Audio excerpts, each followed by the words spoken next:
Ekziston një moment i sakt kur ai e kupton se ti nuk je më aty, dhe ajo që ai bën menjëherë pas kësaj përcakton gjithçka që duhet të dish për këtë marrëdhënie. Dhe shiko, diçka që e kam parë mira herë në këshillime është mënyra se si ne kapemi pas historive që na lëndojnë, pas dinamikave në të cilat jemi më të pranishme se personi tjetër, ku ne dërgojmë mesazhin e fundit, ku mendojmë më shumë për të se sa ai për ne. Dhe pastaj pyesim veten, çfarë do të ndodhte sikur thjesht të ndaloja? Çfarë do të ndodhte sikur të ndaloja së shkruari, së kërkuari, së provuari? Përgjigjja ndaj kësaj pyetjeje është aq zbuluese sa mund të ndryshojë plotësisht mënyrën se si e kupton jo vetëm këtë marrëdhënie, por të gjitha ato që do të vinë, sepse ajo që bën një burr kur t'i ndalon së kontaktuari nuk është rastësi, nuk është rrethan, është neurobiologji e pastër, psikologji e lidhjes, është e vërteta më e sinqertë që do të marrësh prej tij pa pasur nevojë të thotë asnjë fjalë. Dhe para se të vazhdosh të dëgjosh, nëse ky temë të prek, nëse ke qenë në këtë pozitë dhe je pyetur çfarë të bësh, të lutem më jep një like dhe abonohu në kanal, sepse sot do të shkojmë shumë thellë dhe unë duhet të di që kjo të ndihmon, në mënyrë që të vazhdoj të sjell për ty përmbajtje të tilla. Do të tregoj saktësisht cilat 2 gjëra ai do të bëj kur ti të ndalosh kontaktin, por akoma më e rëndësishme, do të shpjegoj pse ai bën atë që bën, çfarë po ndodh në trurin e tij, në sistemin e tij emocional dhe mbi të gjitha. Çfarë do të thotë kjo për ty? Sepse në fund të këtij videoje do të kesh një nga mjetet më të fuqishme që ekzistojnë për të kuptuar marrëdhëniet. Aftësinë për të lexuar atë që nuk thuhet, për të kuptuar atë që nuk tregohet. Dhe ka diçka tjetër që duhet të dish nga ky moment. Në fund do të tregoj çfarë duhet të bësh me këtë informacion, si ta përdorësh për mirëqenien tënde, sepse nuk ka të bëjë vetëm me të kuptuarit e tjetrit, ka të bëjë me të kuptuarit e vetes, me mbrojtjen e paqes, energjisë dhe vetdashurisë tënde. Por së pari duhet të kuptosh bazën e gjithë kësaj. Më lër të filloj duke të treguar diçka që e shoh çdo ditë.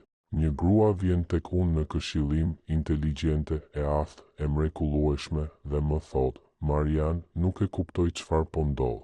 Kur jam me të, gjithçka duket se shkon mirë, por pastaj ai zhduket, largohet, dhe kur unë tërhiqem një hap, ai kthehet, dhe kur jam sërish e disponueshme, ai ikën përsëri.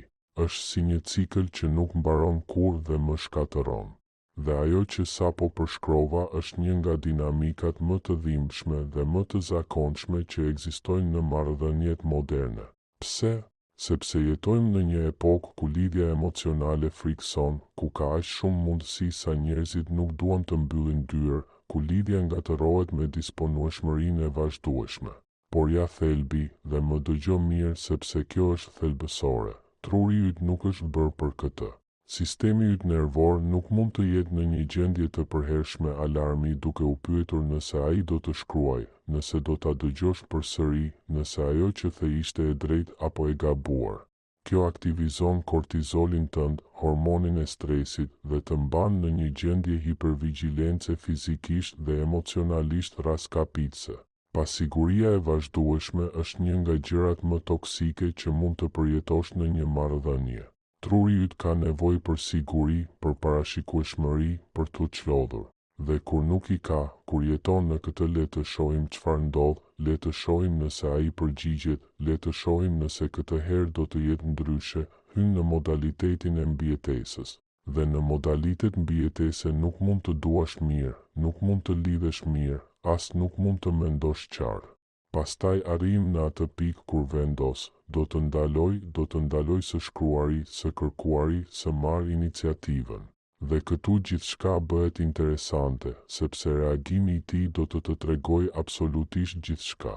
Para se të tregoj cilat 2 gjëra specifike do të bëj, duhet të kuptosh çfarë po ndodh në trurin e tij kur ti largohesh, sepse kjo nuk është thjesht psikologji, kjo është shkencë e pastër e sjelljes njerëzore.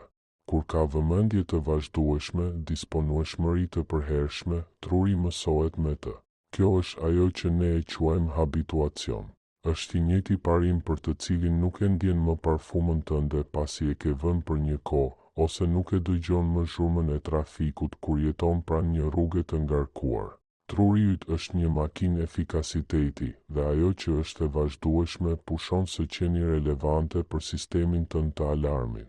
Pra, nëse ti je gjithmonë aty, gjithmonë e disponueshme, gjithmonë përgjigjesh, truri I tij të kategorizon si një burim të sigurt e të garantuar. Dhe burimet e sigurta nuk aktivizojnë dopamin, nuk aktivizojnë atë ndjesinë e dëshirës, të ndjekjes.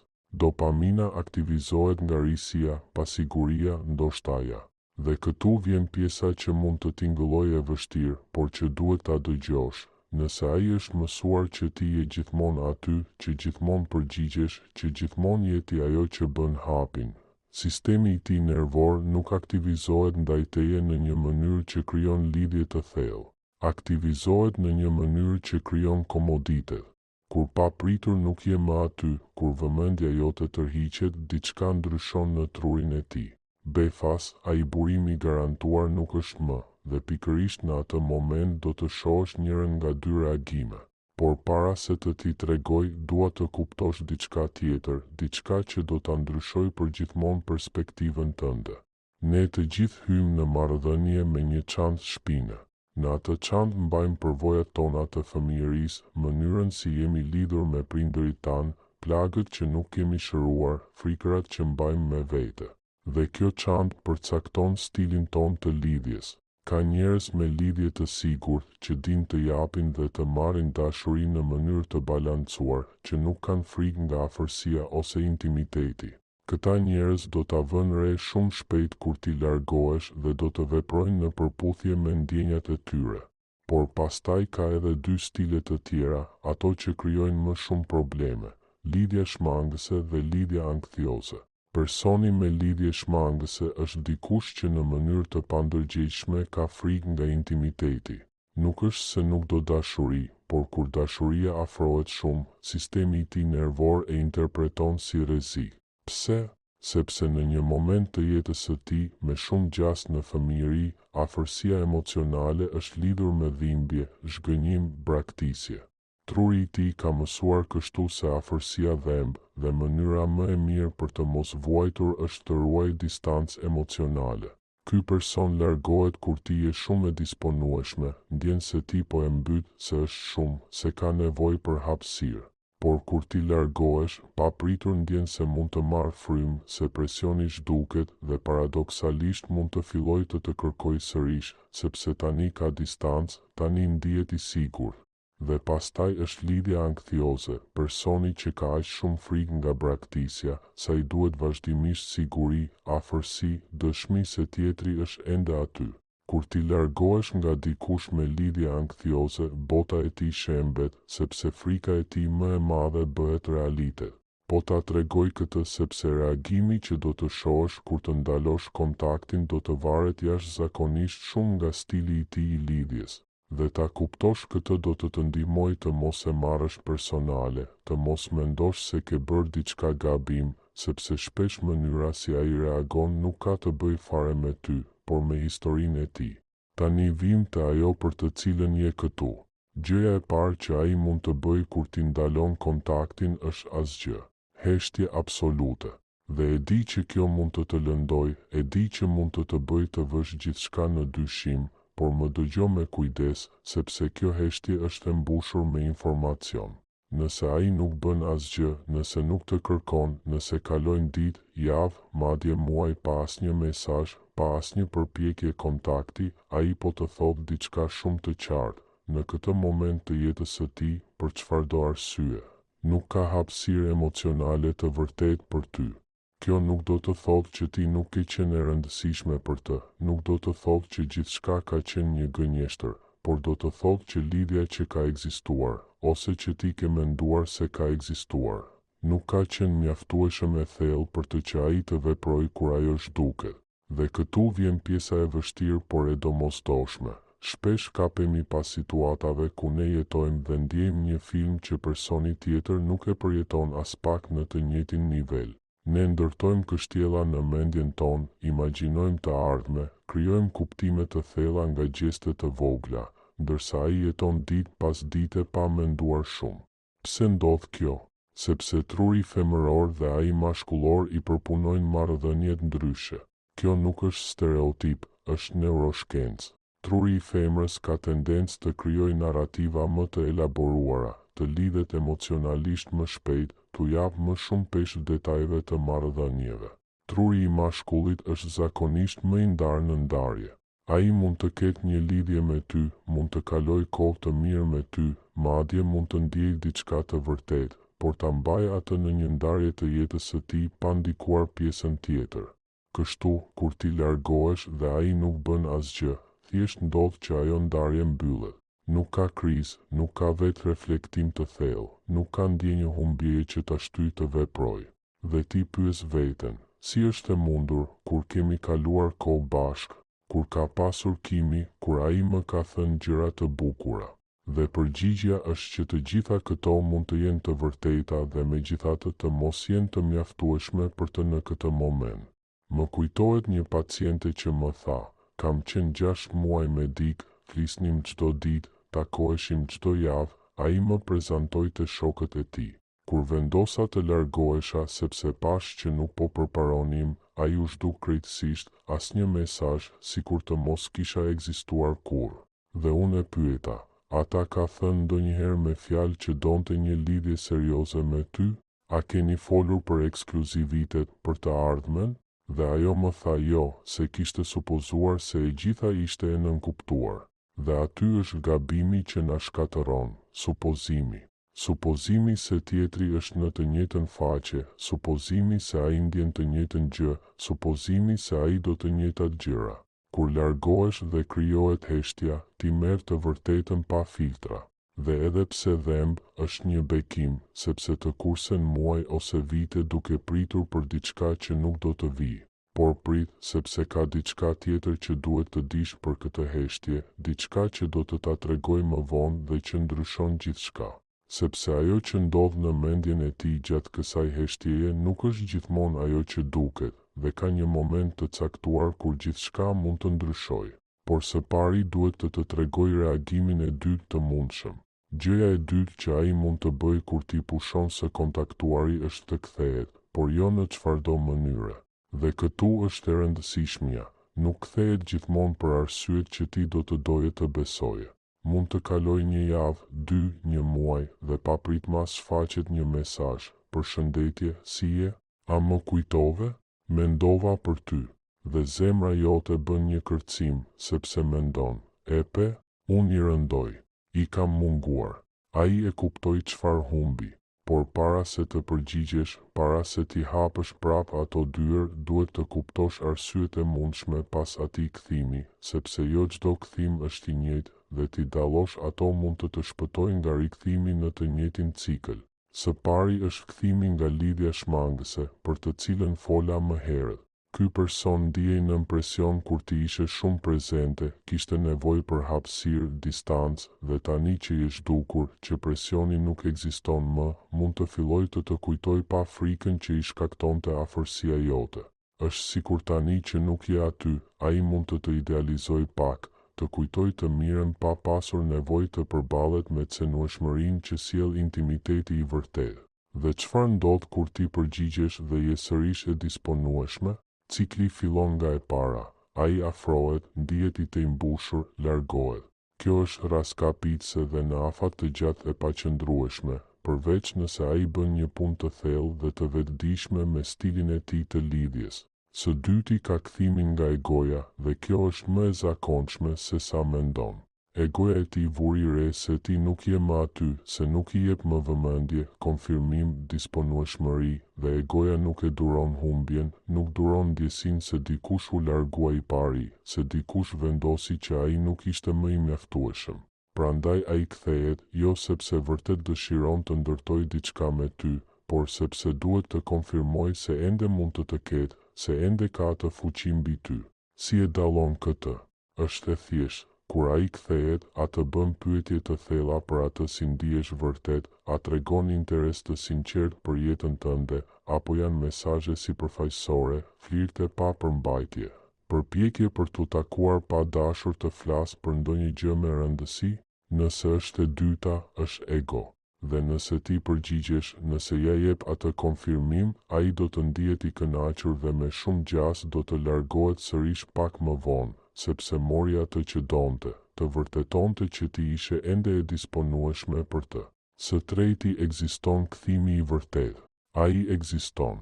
Po, është kur ai ka përdorur me të vërtet këtë kohë largësie për të reflektuar, për të rritur, për të kuptuar çfarë dëshiron vërtet.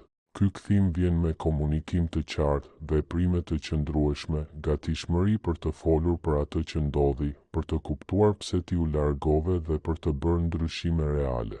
Pyetja është, si e di ti cili është cili?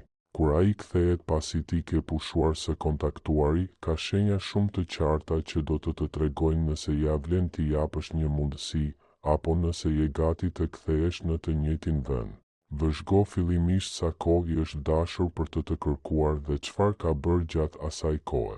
Nëse ka zhdukur për një muaj dhe pa pritmas del në orën 2 të mëngjesit të një të premteje me një më ke munguar, e di tashmë përgjigjen. Ai me gjas është përpjekur me njerëz të tjerë, nuk ka funksionuar, ose thjesht është mërzitur dhe i kujtohet që ti ke qenë gjithmonë aty. Por nëse kanë kaluar një javë, 2, dhe ai të shkruan në një orë normale me një mesazh që tregon se vërtet ka menduar për ty, për atë që ka ndodhur, kjo është ndryshe. Së dyti, kushto vëmendje asaj që ai thotë. A të pyet vërtet si je? A e pranon që më herët nuk është komunikuar siç duhej? Apo sillet sikur asgjë s'ka ndodhur, sikur fakti që ti u largove nuk është i rëndësishëm ose nuk ja vlen të përmendet. Një burr emocionalisht i pjekur do ta pranojë situatën, do të thotë diçka si: e di që nuk kam qenë aq prezent sa duhet dhe dua të kuptoj çfarë ka ndodhur dhe nëse mund të flasim. Një burr i papjekur do të veprojë sikur gjithçka është në rregull dhe do të presë që ti të pranosh kthimin e tij pa pyetje. Së treti, dhe kjo është më e rëndësishmja, çfarë është ai i gatshëm të bëjë ndryshe? Sepse mund të kesh bisedën më të bukur në botë, por nëse nuk ka ndryshim në sjellje, nuk ka asgjë. Fjalët pa veprime janë manipulim. Nëse ai të thotë që do ta provoj përsëri, por nuk të propozon plane konkrete, nuk flet për ekskluzivitet nëse këtë ti kërkon, nuk bën rregullime reale në jetën e tij për të përfshirë në mënyrë të qëndrueshme, atëherë ato janë vetëm fjalë bosh. Dhe këtu shumë gra humbasin, sepse duam kaq shumë të besojmë që këtë herë do të jetë ndryshe, që ai është ndryshuar, që e ka kuptuar, saqë bindemi nga premtime të turbullta dhe gjeste minimale dhe përfundojmë saktësisht aty ku kemi filluar. Më lejo të tregoj çfarë i ndodhi një pacienteje tjetër. Ajo ishte për një vit në një situatë të pasigurt me dikë. Ai nuk donte kur t'i vinte një emër lidhjes, por sillej si i dashur kur ishim bashkë. Ajo vendosi të largohej. 3 javë më vonë ai u shfaq me një mesazh të gjatë dhe emocional dhe i tha se i kishte munguar shumë, se kishte kuptuar sa e rëndësishme ishte ajo për të. Ajo, e emocionuar, i u përgjigj. U takuan. Kaluan një fundjavë të pabesueshme. Dhe kur ajo e pyeti, pra, çfarë jemi ne, çfarë do? Ai i tha, nuk dua të na vëm presion me etiketa. Le të jemi mirë ashtu siç jemi, fiks si më parë. E sheh modelin? Ai u kthye, por asgjë nuk kishte ndryshuar. Ai tha vetëm aq sa duhej që ajo të kthehej, por nuk ishte i gatshëm të jepte atë që ajo kishte nevojë. Dhe kjo është ajo që do të kërkoj. Kur ai kthehet, a është i qëndrueshëm? A përputhen veprimet e tij me fjalët e tij? A është i gatshëm të bëjë biseda të pakëndshme për atë që dëshiron secili prej jush? Sepse nëse përgjigjja është jo, atëherë kthimi i tij nuk do të thotë asgjë të vërtetë. Por ka edhe diçka tjetër, diçka që ende nuk ta kam thënë dhe që është thelbësore për të ditur çfarë të bësh me gjithë këtë informacion. Sepse në fund nuk ka të bëjë vetëm me të kuptuarit e asaj që bën ai, por me të kuptuarit e asaj që bën ti me atë që bën ai, dhe këtë do ta shohim tani. Një nga pengesat më të mëdha për t'u larguar nga dinamika toksike ose të dhimbshme është diçka që unë e quaj mendim magjik. është ajo pjesë e jotja që beson se nëse bën gjën e duhur, nëse pret mjaftueshëm, nëse je e durueshme, mirëkuptuese, nëse largohesh në momentin e duhur, ai do të ndryshojë, do të zgjohet, do të kuptojë që ti je personi i duhur për të. Dhe realiteti është që njerëzit nuk ndryshojnë sepse duam ne që ata të ndryshojnë. Njerëzit ndryshojnë kur duan të ndryshojnë, kur dhimbja e të qenit ashtu siç janë bëhet më e madhe se frika nga ndryshimi. Dhe shpesh, pavarësisht sa perfekt i bën gjërat, ai thjesht nuk është në atë pikë të jetës së tij ku mund ose do të jap atë që të duhet. Prandaj ti largohesh me shpresën se kjo mungesë do ta zgjojë dhe ndonjëherë ndodh, siç kemi parë, por ndonjëherë jo. Dhe kjo nuk pasqyron vlerën tënde, bukurinë tënde, mënyrën se si meriton të duhesh. Thjesht pasqyron vendin ku ai ndodhet. Dhe këtu vjen diçka që duhet ta ngulitësh në mendjen tënde. Nuk mund të jesh katalizatorja e ndryshimit të një personi tjetër. Nuk mund ta duash aq shumë sa ti shërosh frikrat e tij. Nuk mund të jesh aq e disponueshme sa ai të shohë vlerën tënde. Nuk mund të largohesh aq në mënyrë perfekte sa ai papritur të kthehet në partnerin që të duhet. E vetmja gjë që mund të bësh është të jesh e sinqert me atë që po ndodh, me atë që të duhet dhe të marrësh vendime të bazuara në realitet, jo në potencial.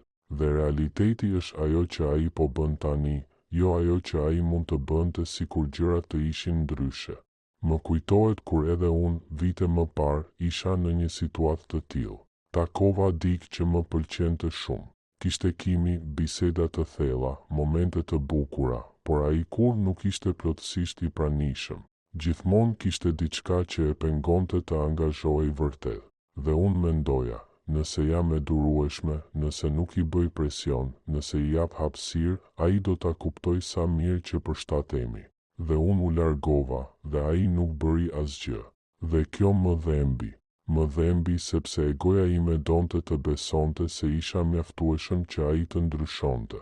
Por e vërteta është se ai nuk ishte në një fazë të jetës së tij ku mund të më jepte atë që më duhej, dhe kjo nuk kishte të bënte fare me mua. Ta pranoja këtë, të lija pas mendimin magjik se mund të bëja diçka për të ndryshuar rezultatin, ishte çliruese, sepse më lejoi të mos e shija më sjelljen e tij si pasqyrim të vlerës sime.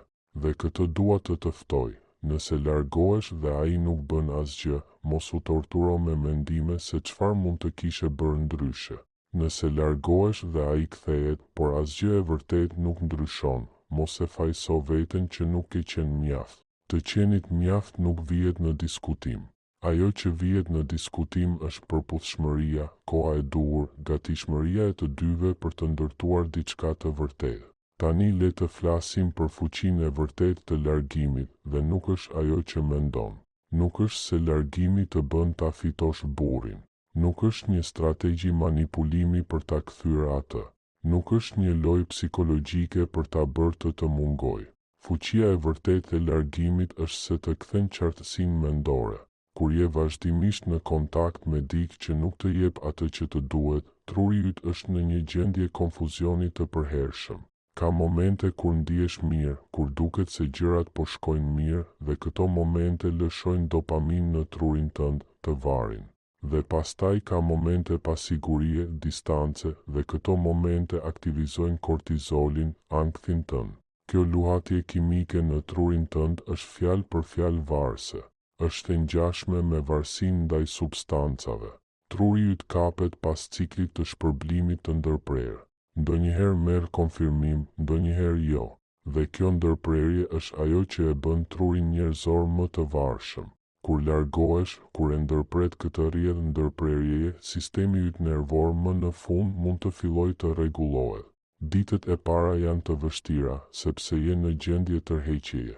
Truri yt do dozën e tij të dopaminës, do të di çfarë po bën ai, do lehtësimin e përkohshëm nga një mesazh prej tij. Por nëse reziston, nëse qëndron në atë distancë, diçka magjike fillon të ndodhë. Qartësia jote mendore kthehet. Papritur mund ta shohësh situatën pa mjegullën emocionale. Mund t'i shohësh modelet që më parë i kishe justifikuar, mund t'i shohësh flamujt e kuq që më parë i kishe injoruar. Mund të kujtosh kush ishe para se lumturia jote të varej nga fakti nëse ai të shkruante apo jo.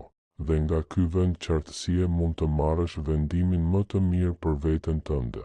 Jo nga frika e humbjes së tij, jo nga shpresa e dëshpëruar që ai do të ndryshojë, por nga qartësia. Largimi nuk është taktik, është vetë kujdesje. Është vënia e vetes në vend të parë. Është të thuash, paqja ime e brendshme vlen më shumë se kjo pasiguri, energjia ime emocionale vlen më shumë se një cikël që nuk më ushqen. Dhe gjëja e çuditshme është se kur e bën këtë për arsyet e duhura, për veten dhe jo për të, atëherë gjërat vërtet fillojnë të ndryshojnë. Sepse kur ndryshon marrëdhënien me veten tënde, kur fillon të trajtosh veten me respektin dhe prioritetin që meriton, gjithçka tjetër vihet në vend. Ose ai e kupton dhe bën një hap të vërtet drejt teje, ose nuk e bën dhe ti përsëri je mirë, sepse mirëqenia jote nuk varet më nga vendimi i tij. Para se të vendosësh të largohesh, ose nëse e ke bërë tashmë dhe je në këtë proces, ka pyetje të rëndësishme që duhet t'ia bësh vetes. Pyetje të sinqerta, pa justifikime, pa mendim magjik. Pyetja e parë, çfarë marr realisht nga kjo lidhje? Jo çfarë mund të merrja nëse gjërat do të ishin ndryshe, jo çfarë merrja në fillim kur gjithçka ishte e re dhe emocionuese. Çfarë marr tani në mënyrë të qëndrueshme?